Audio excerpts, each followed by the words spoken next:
अभिजित दिपके यांनी सरकारी शाळांमध्ये जाऊन मुलाकडून वर्ग साफ करून घेतला जातो, शिक्षकांकडून मुलांना अशी कामं दिली जातात, या मुद्द्यांवर प्रश्न उभा केले आहेत। सरकारी शाळांची व्यवस्था सुधारली पाहिजे याबाबत माझंही पूर्ण समर्थन आहे। पण अभिजित दिपके, तुमच्या पद्धतीशी माझा एक मूलभूत आक्षेप आहे। एखाद्या शिक्षकाने विद्यार्थ्यांकडून वर्ग झाडून घेतला म्हणून त्या शिक्षकाला विद्यार्थ्यांसमोर रागावणं, सुनावणे किंवा त्यांचा अपमान करणे योग्य आहे का?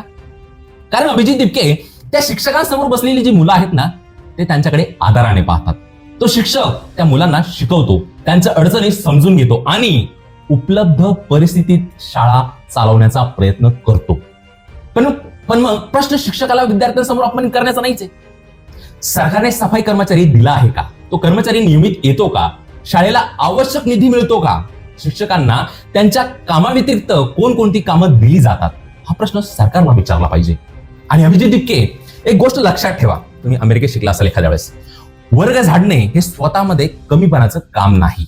मुलांनी स्वतःची शाळा स्वच्छ ठेवणं, श्रमाची किंमत समजून घेणं, स्वच्छतेची सवय लावणं, हे सुद्धा शिक्षणाचं एक भाग आहे। प्रश्न आहे तो मुलांकडून नियमितपणे सफाई करून घेतली जाते का? आणि त्यामागे सरकारी व्यवस्था काय आहे? आणि शिक्षक चुकीचा असेल तर त्याच्यावर कारवाई करण्यासाठी शिक्षण विभाग आहे। अभिजित दिपके यांनी सरकारला जबाब विचारलाच पाहिजे, नक्कीच विचारला पाहिजे। पण विद्यार्थ्यांसमोर शिक्षकाचा अपमान करून सरकारची व्यवस्था सुधारणार आहे का? आज तुम्ही त्या शिक्षकाला विद्यार्थ्यांसमोर कमी लिखाल, आणि उद्या त्याच विद्यार्थ्यांना त्या शिक्षकाचा आदर करायला शिकवसाल। ही अपेक्षा कशी ठेवणार तुम्ही त्या मुलांकडून? अभिजित दिपके, व्यवस्थेवर हल्ला करा, प्रश्न विचारा, सरकारला जाब विचारा, पण शिक्षकांचा सन्मान विद्यार्थ्यांसमोर तोडू नका।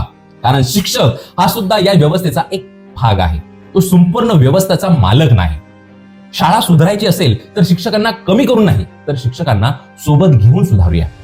आणि शेवटची एकच सांगायचं आहे मला, सरकारला प्रश्न विचारणे चुकीचे नाही, पण प्रश्न विचारण्यासाठी पद्धत ही तितकीच महत्वाची आहे। प्रश्न जी विचारण्याची पद्धत आहे ती तितकीच महत्वाची आहे। आशा करतो माझं म्हणणं समजलं असेल। मी देखील जिल्हा परिषद शाळेच्या हितासाठीच बोलतोय।